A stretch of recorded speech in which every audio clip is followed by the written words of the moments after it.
oyo ezibandi na kati ya mateya oyo. Parce que chaque fois ntango nzambe alobaka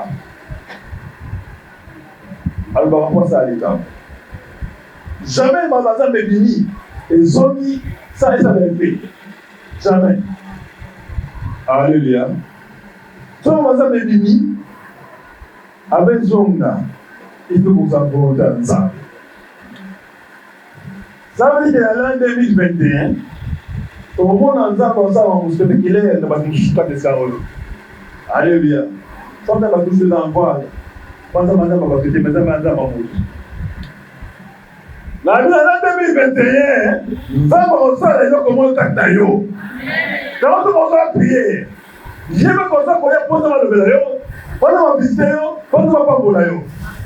Donc on va le ligne ya ko kijeni kiendi. On paye na nzambe lokuta. Alléluia. Parce que ça va des magons des politiciens on la pas promesse ya bien tout le pouvoir dans ça bazela dans ça ba école face à la côté. Mais nzambe taka le ba. Alléluia. Comment ça mentir mais ça va mentir té. À cause de Abraham té. Et ben on a cause na yo. À cause de Isaac té. Et ben on a cause na yo.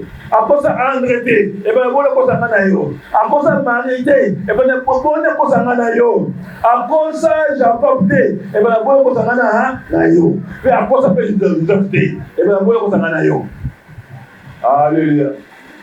Dans le monde comme le Nzambe, peut-être qu'on va voir que c'est prophétie par excellence. Alléluia. Alléluia. Il y a la prophétie, il y a la vision qui est la message prophétique. Mais quand Dieu parle à l'église, il y a des moments où on a des moments de maloba. Sur le moment où tout ce monde est malade, moi je bénis quand tu as eu le moment où c'est que ça arrive à j'aime pas moi. Si vous savez passer un mot, je passe pour moi et comment ça va. Vous déclarez vos paroles là. Alléluia. Alléluia. Je suis dans un temps interdit. Vous voyez, qu'est-ce qui m'empêche de rester dans un temps interdit? Vous voyez, c'est la vérité spirituelle. Après, alléluia. Tobi Somoko. La vérité spirituelle, il y a beaucoup de vérités spirituelles. Donc, il y a des liens.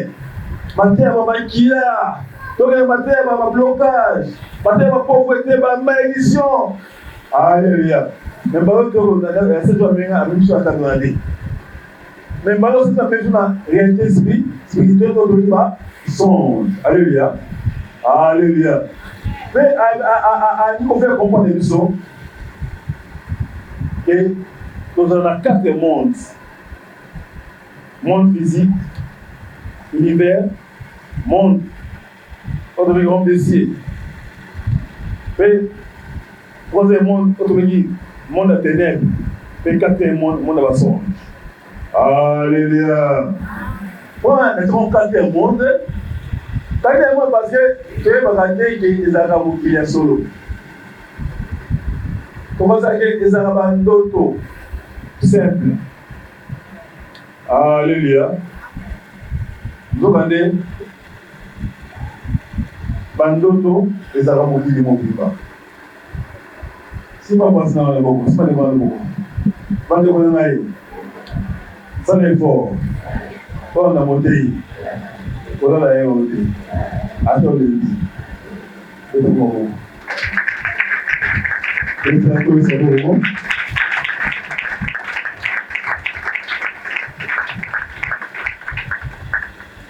Donc, je bandoto, et ça vous qui m'ont dit bon, tu es d'accord. Chaque jour, tu es dans le kiloana. Pour que tu aies un kala, on va songe. Première chose dans son songe, oui, oui, érotique. Et pour deuxième chose dans songe, hein, cauchemar. Troisième chose dans songe. Prophétique. Amen. Je vais te dire, maman, la chose,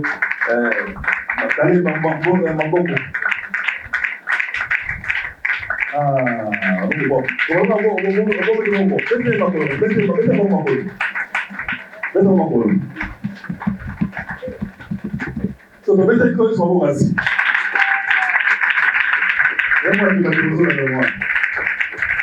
Alors, la source érotique, il peut te comprendre. Il y a 4 sortes de lignes érotiques. Premier est dwelling. Tant qu'on a la noto, vous n'avez pas besoin de la source érotique, les amis. Érotique, hein, et vous avez amour, alléluia. Parce qu'il y a abolingo. Parce qu'il y a abolingo. La sexualité.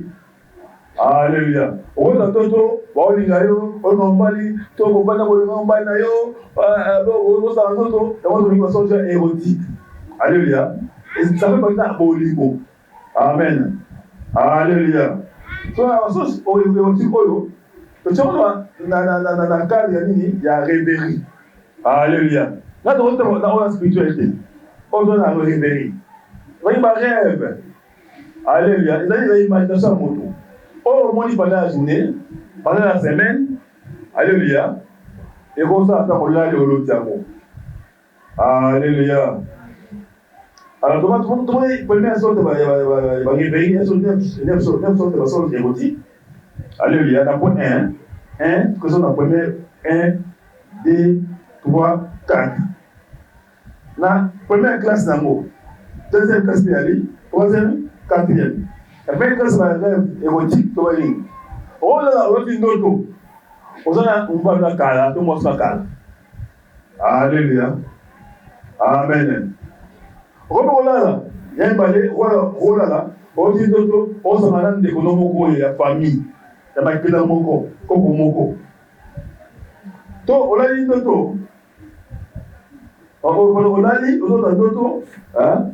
On a mbali, to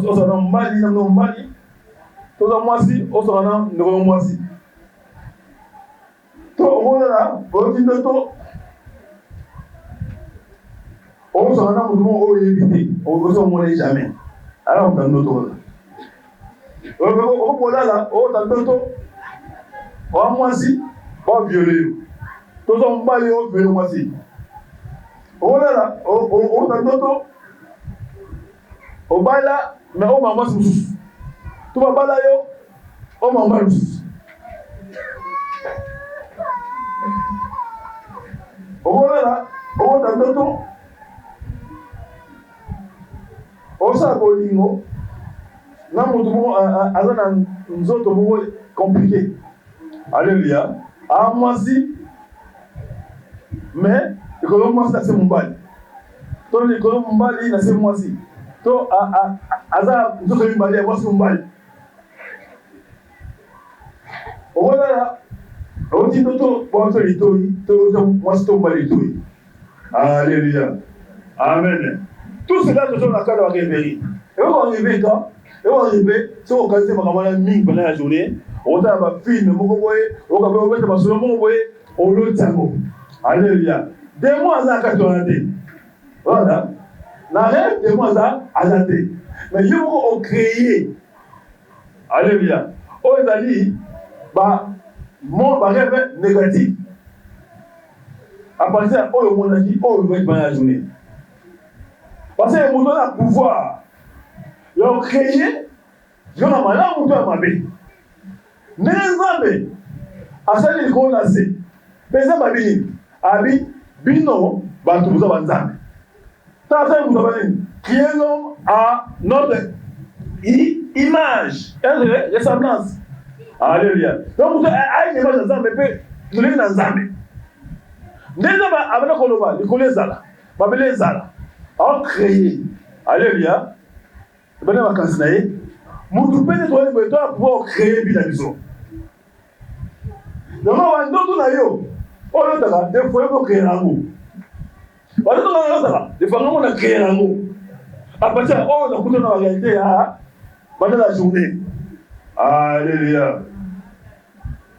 Au moment où on a il y a Bitumba, il y a Somo. Pour aller dans on va passer à Somo pendant la journée. Tout est à Somo. Donc, on a des mots d'intervenir en paix. Mais, yo mo za yo créé, on crée. Et ça, c'est on a yo. Ne ko la ngai. Zo gane. Ba tout dans tout. Oh lo daka. Yo mo créé abo. Ne ba gane. Comme si là, ne ko ko ko.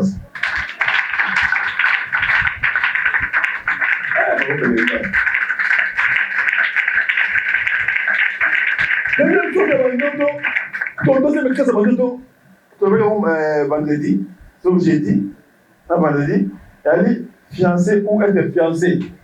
On va dire qu'on va fiancer yo, que yo fiancé. Alléluia. Troisième chose de vendredi, cohabiter avec quelqu'un ou quelqu'un sans être marié. Quatrième classe vendredi, on va dire mariage.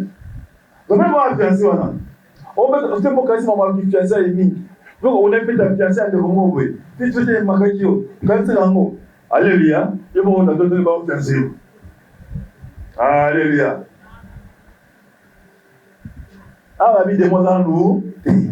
Voilà. Il m'a beaucoup créé. Nini a dû faire voilà. C'est tout. On a un mouvement à la pété, on a un vie bien, avec un bataillon, il y a tout fata. Il faut nous raisonner, et il a bien, il doit balayer, et il va tout quoi, et il doit bien, en bas bien, et il est, l'amawa, et il a, donc c'est mon problème, c'est mon souci. Tant qu'on a la paix, on va qu'on a, il y a bon. Alléluia. Amen. Songe érotique. Amen. Donc, il y a un rêve. Amen. Tout le monde rêve, il va fantasme. Alléluia. Donc, il va faire l'imagination à eux. Au cerveau est créé. C'est une science. C'est une science. C'est un cerveau est créé à Kandoto. Alléluia. Tout le monde que le mariage mot au long terme. Mais il y a une révélation. Révélation. Pourquoi que ça j'ai besoin de Mr. Est-ce que tout le monde aussi ma casse na casse de color. Tout semaine de est-ce que ça maman mi est pas de color. Ça casse à monter. C'est que pour les communes, les communes sont prophétiques. Voilà. Mais so quand c'est qu'on mi au loti au bali des l'option indépendante des gens. On appelle prophétie mais on a une proposition on a. Quand tu mets prophétique un moment où on constaté. Au cas où prophétique, mon prophétique et maouba donc tu as fait les rêves prophétiques les autres prophétiques. Alléluia. Donc qu'est-ce qu'est un rêve ou un songe érotique? C'est ce qui a trait à l'amour. Amen. Le gentil Napoli. La sexualité. Peut-être que nous avons une question pour nous. Nous avons un bani, alani, asaligem érotique. Alléluia. Et un bébé d'ici. Alléluia. Donc moi, si je veux votre rêve érotique, on fait la sensation de Alléluia. Alléluia.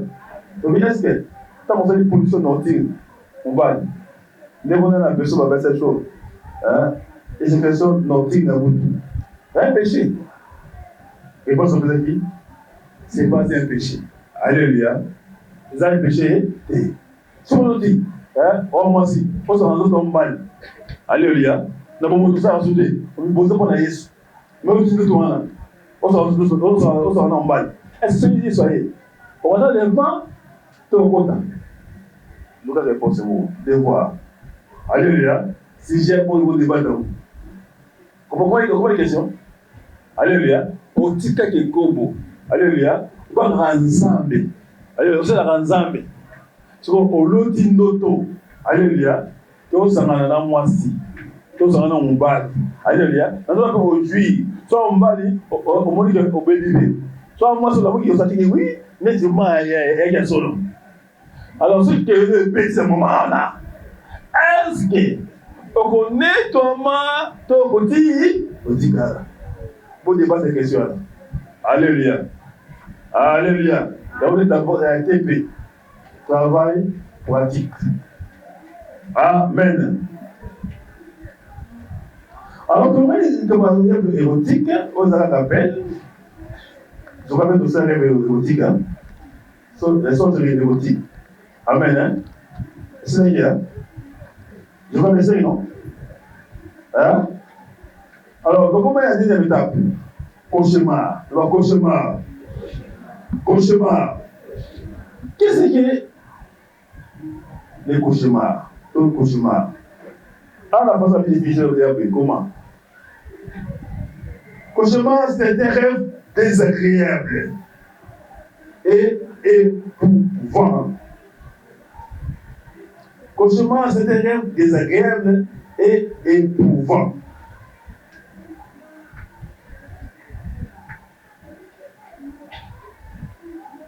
Cauchemar, c'est un rêve désagréable et éprouvant, où les sentiments prédominants est la paix. Où les sentiments prédominants est la paix. Je réponds. Cauchemar, c'est un rêve désagréable et éprouvant, où les sentiments prédominants est la paix. Amen. Voilà, donc, par le cauchemar, la lingala ezali noto to fuye imagination na yo to oyo moni na butu asa boni na yo eza kitoko konte na biso pe ezobangisa ozala pe ezali nini ezoba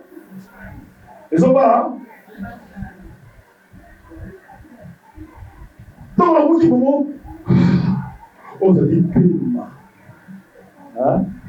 oza mal à l'aise monotoki alléluia owana mpe kolela pesa le son yango biko cauchemar soki na bible eza na bato baza na cauchemar alamoki butu ebei poki bekimi bato mingi toyi baza cauchemar na bible babibale baoza ebele maintenant oyo bebi mingi eba mibale ebosoza nani eza roi Pharaon ye mpe eza nani eza roi Nabucodonosor baza bato oyo nini to bati ndoto babangi banamoki bango so Pharaon atali ndoto nini ndoto ebangisaki ezali ndoto nini alali na butu aloti ndoto. Merci. Merci. On monte à haute, on va faire dis-moi.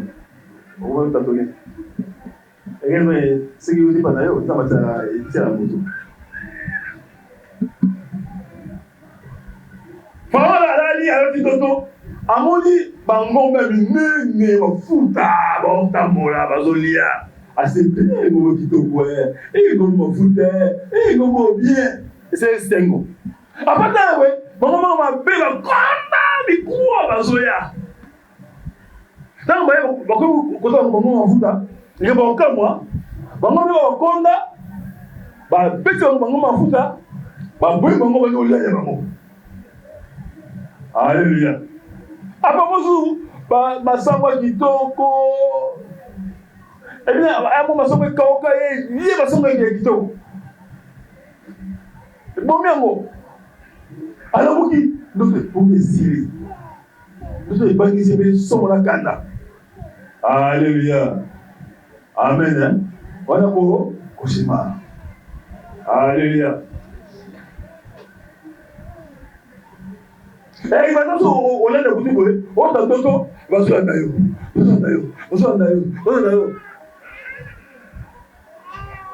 Tant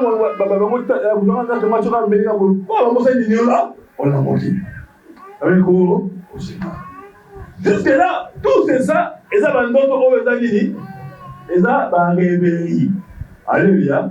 Va fouiller imagination. Oh, ils vont au créa. Alléluia. Donc, on a passé la fois passée, on a passé à Philippiens. Je crois bien. Quand tu as baissé, oui, je ne me trompe pas.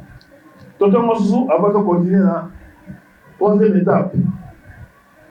Troisième étape de mensonge, le troisième étape de mensonge, le mensonge prophétique. Alléluia. Donc, il y a un message, il y a un message au tabac ensemble. Quand pour Philippiens 4, je reviens verset 8. Donc, on a dit qu'on a besoin. Philippiens chapitre 4, verset 8, nous lisons au nom du Seigneur. Enfin, frères, nourrissez vos pensées de tout ce qui est vrai. Babi de Konangaï, Yesa Magasnayo, hein? Alléluia. Yesa Magasnayo, Naozulama, Madame. Alléluia. Mais il y a tout au passé négatif. Alléluia. Et puis sur les Ezoya, on a pas de vérité. Amen. Hein? Yesa, tu vas passer à toujours une positive. Alléluia. Amen. Noble. Et là, Makasama l'amour. Juste. La Mamutu, donc on a tout juste. Pur. Et là, on a plutôt. Dieu d'amour ou d'approbation. Oh, va passer Pénango. Oh, va devoir prendre le coup. De tout ce qui mérite respect et louange. Ah, oh, et l'homme mérite respect et louange. Alléluia. Amen. Et pas dans la comme personne on reste vrai que tout ce qui est vrai, tout ce qui est honorable, tout ce qui est juste, tout ce qui est pur, tout ce qui est aimable, tout ce qui mérite de l'approbation, ce qui est vertueux et digne de louange sont l'objet de vos pensées. Alléluia. Et ça, c'est mon aïe. De mon aïe. On se l'a madame. On se l'a qui toko. On se l'a ma ezala eloko oyo eba na kati na yo ezala makanisi na yo betako kama efoko na mbisi na oyo. Alléluia. Voilà pourquoi tout ça va révéler, tout ça va songe. Alléluia. Érotique, ça va cauchemar. Pourquoi? Biso peut-être on crée, on nous les a mabé à la maison. Maintenant, on crée, on a mabé à la maison. Comme ça, c'est ligne. Et comme Ménayo, vino beba. Et on va fêter Vinayo. Alléluia. Amen. Et on va fêter Vinayo. Et même ça, il meurt na yo. Et on va faire ça journée na yo. On va faire ça lisana na yo. Pourquoi? On l'a dit dans le ma pays.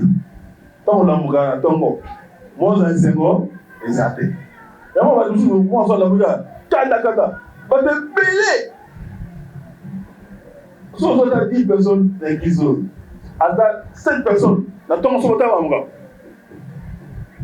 Pour la taille de l'homme, dans le monde, il y a une la personne qui me dit, je suis ma lame. Les babis, voici la journée qui était faite pour nous. Et je les gens est là, dans l'église. La journée qui était on a fait si biso, il y a un sengo, il y a beaucoup de malamu. Mais yo, on va dire à ton gens et le kanama. Alléluia. Bonjour. On va porter, on va porter au même dans l'église, on va limiter. Alléluia. Pourquoi? Parce que tu as fait des cauchemars, tu as fait des songes érotiques. Là, on a vu qu'on a ça que non. Tant qu'on s'attend déjà que non. Il y a un moment déjà. Hier, vous avez dit que vous avez dit pour profiter. Alléluia. On va détruire Vino bien. Détruire Vino bien. On vous a là, et qu'il vous sauve. On ne peut pas ensemble. Quand on a un temps interdit, qu'on l'a dit, pour éviter les rêves érotiques, dans ma cauchemar. Alléluia. Amen.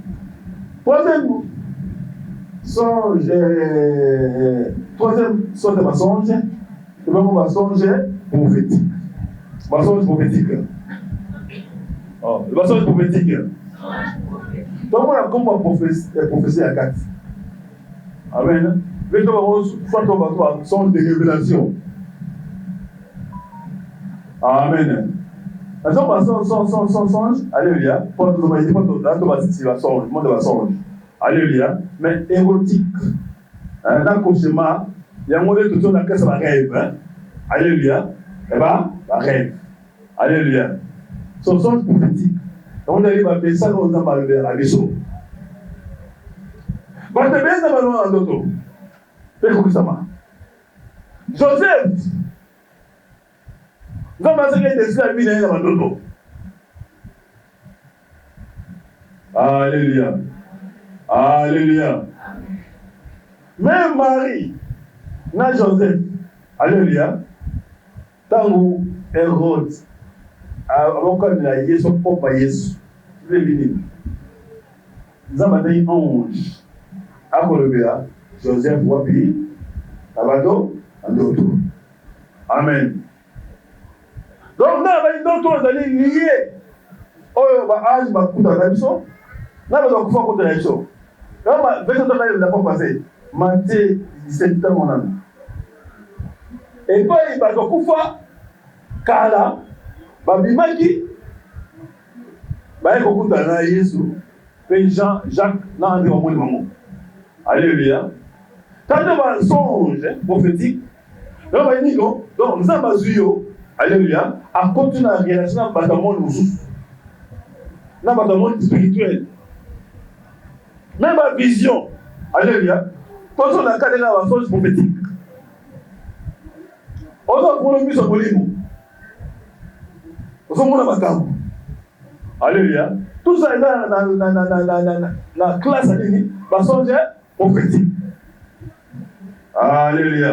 Dans le matin, on a dimanche. Matthieu chapitre 17, verset 1 à 3, nous lisons dans le Seigneur. 6 jours plus tard, Jésus prit avec lui Pierre. Après 6 jours, Jésus dit Pierre, Jacques et Jean son père. Jean, et les emmenant sur une haute montagne, à l'écart. Décédé, il fut transfiguré devant eux. Il doit changer forme. Son visage se mit à resplendir comme le soleil. Ses vêtements prirent une blancheur éclatante, aussi éblouissante que la lumière. Verset 3. Et voici que Moïse et Élie leur apparurent.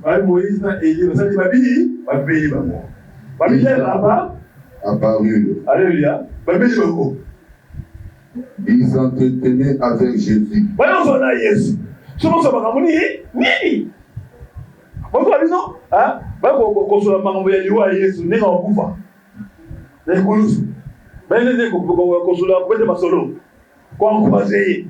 Alléluia. Alléluia. Donc, nous, chose prophétique, et ça, on a bien qu'on ait soit comme vous, mais ça va me mettre donc on a pas de sous on va couper la télé va monter tout le monde va monter mais tout ça on a d'auto dans le d'auto. Alléluia. Et pourtant on va rêve prophétique, son prophétique. Na vision dans la carte c'est vision. Voilà. Na vision la carte. Parce que na rêve prophétique. Nous apportons une relation dans le monde nous. Na pas si nous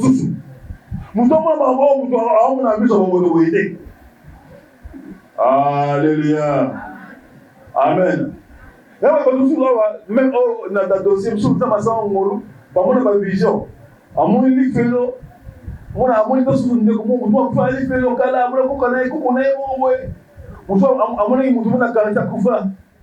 Alléluia. C'est ça quand le monde. Alléluia. C'est ça quand le monde. Pourquoi les Saint-Esprit des fois en grâce voilà? Parce que mon a les feux, mon a ange, mon a mon lit. Parce que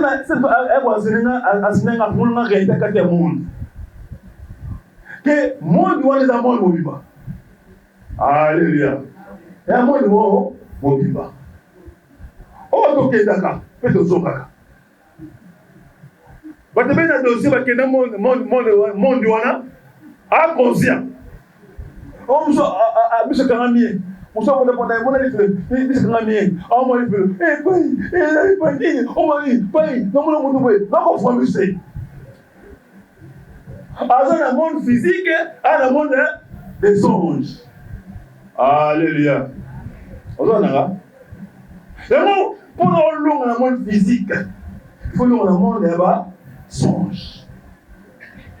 Le monde des songes, le monde est confessé le monde physique. Je vais dire l'esprit, domaine psychique, ici. Alléluia. Je vais dire avant dans le monde physique, le monde dans le monde spirituel. Mon il y a des gens qui sont songes. Moi, spirituel, comment spirituel. Je veux dire qu'il y a un monde Alléluia. Alléluia. Et moi même, il y a même pas. Amen. Hein? Nous sommes tous les inconscients. Il y a une conscience d'ailleurs. On va dire, mais, on va ça. On va confier mon oui. On va bien. Alléluia. Mais la 4 nuits sur la 4 nuits, c'est que dans le monde spirituel, alléluia, on va à la dimension là. Là, ici, on va bien. Là, alléluia. On va voir on va dire, Dieu nous met en côté. On a, mais quand on a une conviction que non, on s'en retrouve. Quand on a une conviction qu'il y a la bombe là. Quand on a une conviction non, il y a la bombe. Quand on a une conviction non, non, on s'en en tout cas, on s'en le pas. Mais on laisse monter. Oui, on laisse monter. Mais il va y avoir un Alléluia. Alléluia. Ça veut dire que non, ça veut dire que dans le monde va songe. Alléluia. On va à la dimension là. Là oui, pour la vie de Valine, tout ce qui est billet. Alléluia. On a pu. On a malamu. Et ça dit, on obligé à passer dans yo. Parce que parce que les hommes habillent dans mon motoboy. Alléluia. On s'en va révéler. Alléluia. Quand on s'en va révéler, et on va fêter le monde physique d'ailleurs. Et pas des mots profiter, au fond, on pense. Moi, on a besoin de faire et ça dit. Moi, on reste dans le temps interdit et ça dit. Alléluia. Alors, donc quand tu te trouves sur la troisième étape, le monde des songes. Les songes prophétiques plutôt. Les songes prophétiques. Parce que béni la Bible, on va songe prophétique. Tandis que dans les songes prophétiques, et ça, on a quoi ça? Identité dans yo. Oh, nous avons rêvé maman et bon maman. Si nous avons le bon, on va dire qu'on a gagné. Si pas passé dans yo. Et ce qu'on a la terre, oh comme ça. So là, sur la forteresse. Quand les gens sont là, il va être trop bon là.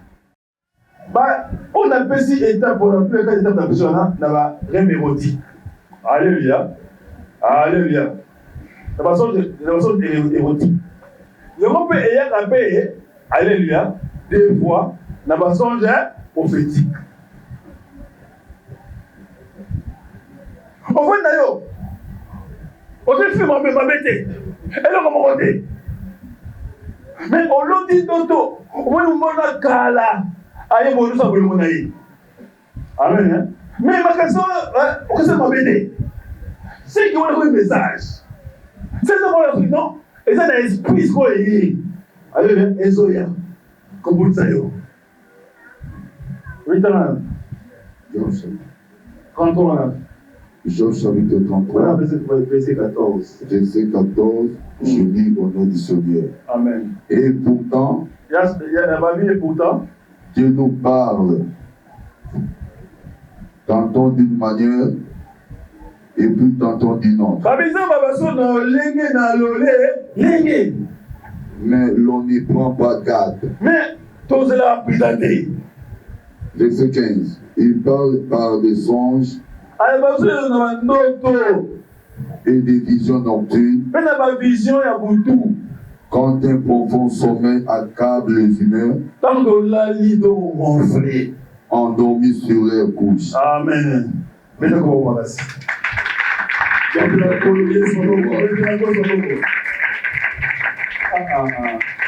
À qui la gloire? Gloire à Jésus. À qui la gloire? Gloire à Jésus. À qui la gloire? Gloire à Jésus. Gloire à Jésus.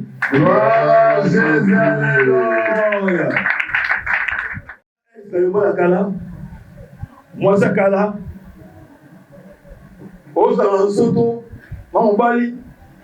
En général, l'expression va érotique. On dit tout érotique.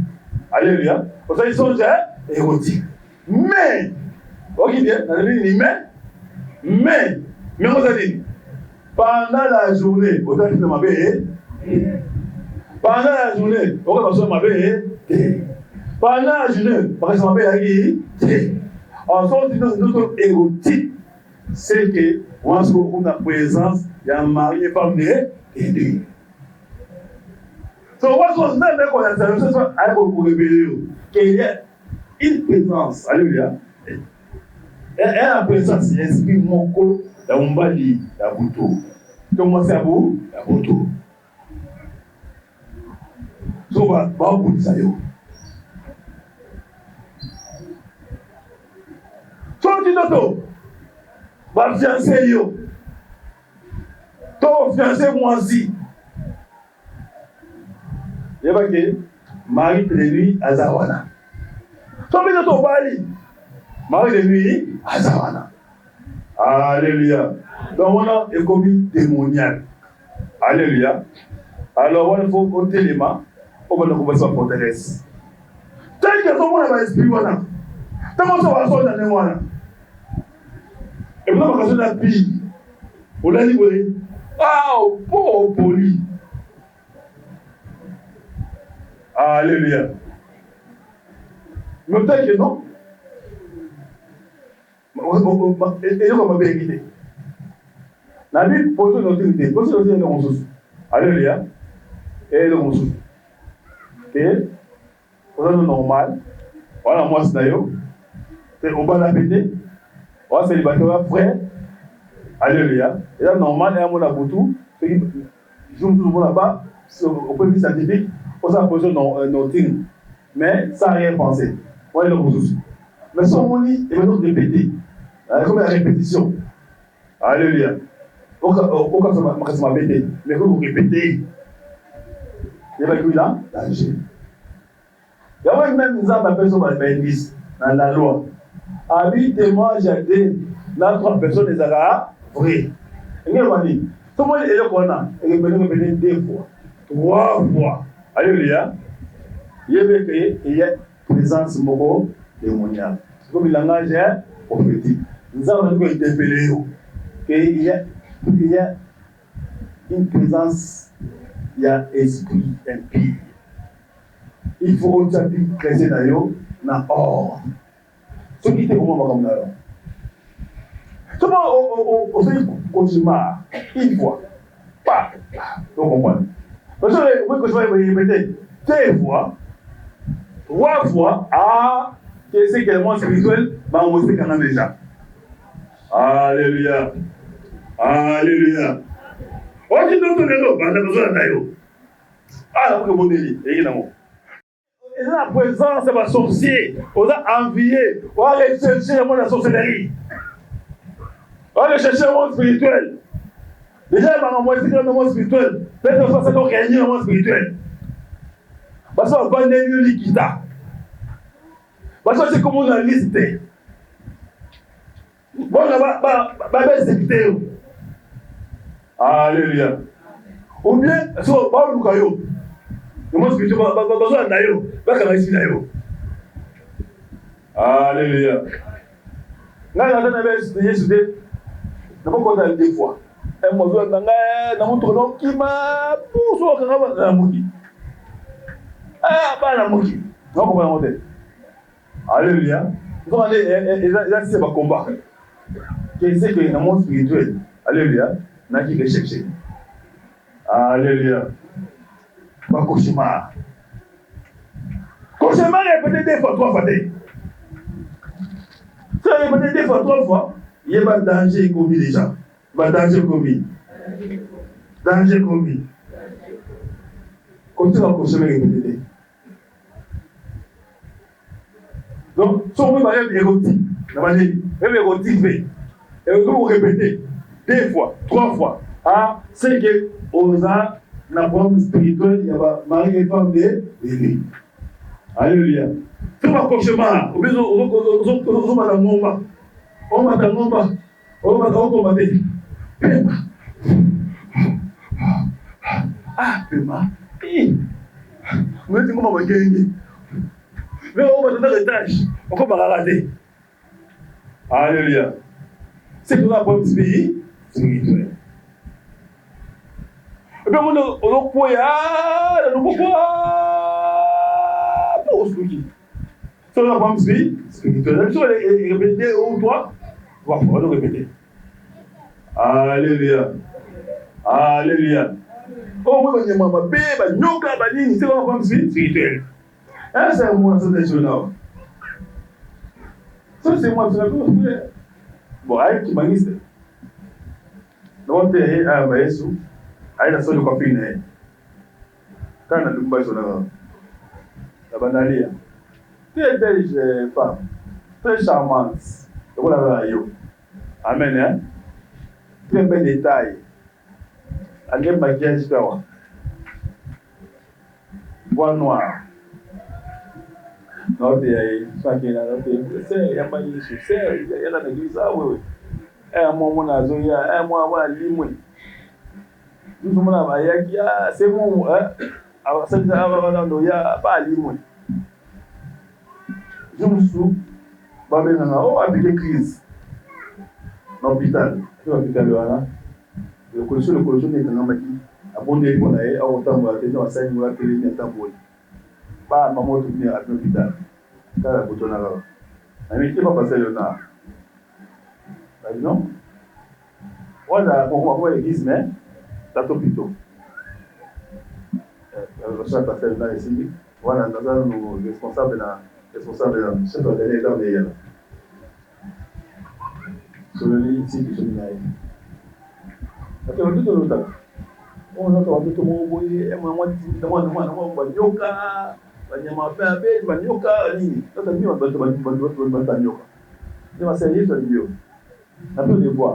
c'est fort. On a priorité. Donc, on vient mardi, vendredi, dimanche. Après 3 mois. Ça est pour chaque mardi, vendredi, dimanche à la prière. Oh Dieu, on a arrêté. À un moment, après moi, c'est moi qui m'a. On a voyagé. On a voyagé. Je vous dis, on a tous les gars à boire. Ok, cool, on a étudié. Et peine. Comme il y a des salles de confinement, donc ils vont aller. D'un côté, pendant la café prière, on a sauté comme ça dit, quand dans mon lit. Parce que quand on a allé maman. On n'a pas fait au côté, allez, tata. Pas dans l'équipe qui est encore. Là, c'est mon commissaire. On va aller à salon. Salon. Dans la zone grave, on va payer les bâtiments. Il faut un peu de temps. Il sait que c'est quoi ça doit à bien. À combien? Mais tout le monde est quelqu'un qui n'a pas de monnaie. Ah, ça est bien. Moi, pour y avoir le moutou passe. Un moutou. Bamemi un moutouka. Au lieu de tasser, on va dire, parce que na moutuka. Na kata moutuka, oui, ma morale. À 4 moutons. On a fait un gros à son point déjà. Ah! Amen. C'est comme maintenant que nous avons un ingénieur volontaire. Nous avons ça que je t'ai dit. On a compte, comme d'habitude, c'est mon frère, c'est mon testament, c'est quand on va mon lit. Alléluia. Dans ce monde, alléluia. Attends la gomme. Attends, à l'église, hein? Mais quand même l'évangile. Alléluia. Et à Maï. Tout le monde sont en prière, considéré. Alléluia. On ne sait jamais. On ne sait jamais.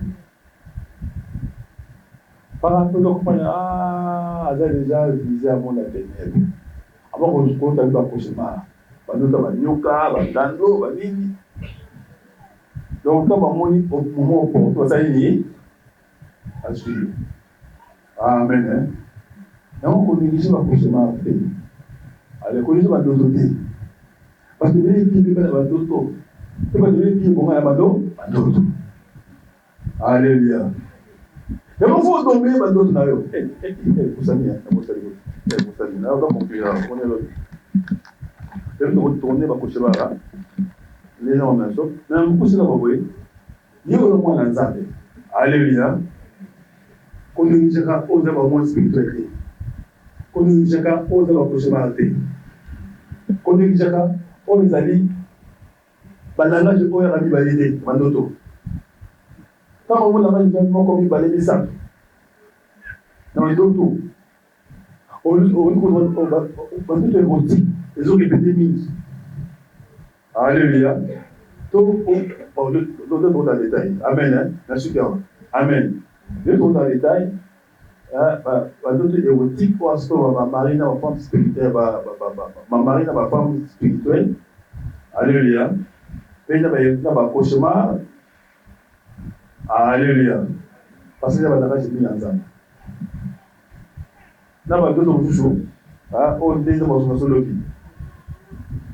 Alors, pour l'instant, avant de continuer, moi, je vais faire une question.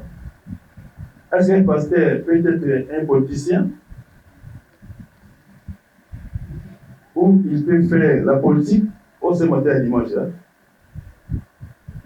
Question, parce que pasteur au politique. Un politicien, un pasteur. Un bon pasteur a sa ministre de Dieu.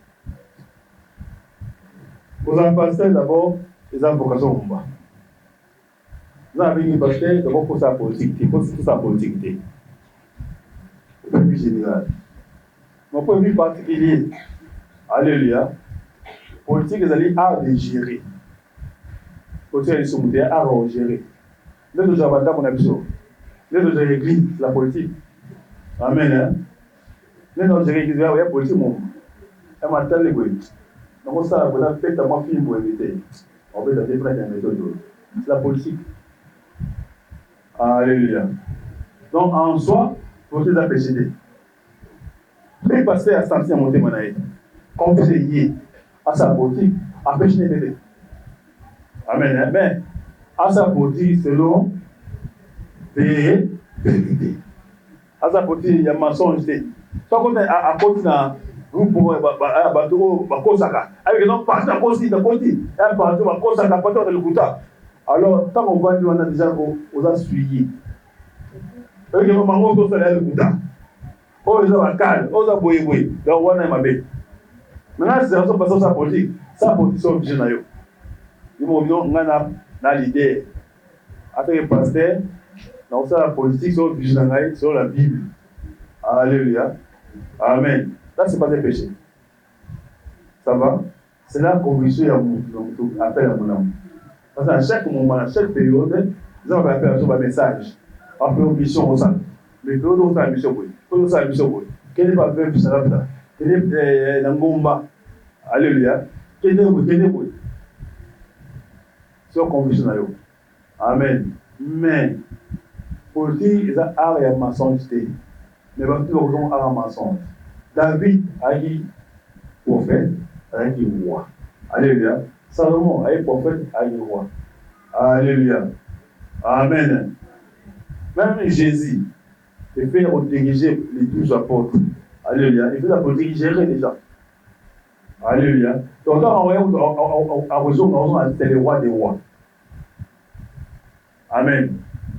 Voilà, politique, c'est un péché. Mais péché, c'est la porte naïve. La porte naïve pour faire la politique. Mais il y a des gens qui disent que la porte naïve devient. Ça va? Ah, c'est comme. Amen. Voilà, tout comme Nasuka, tout le matin, le bon délit. Tout le monde, c'est votre ligne.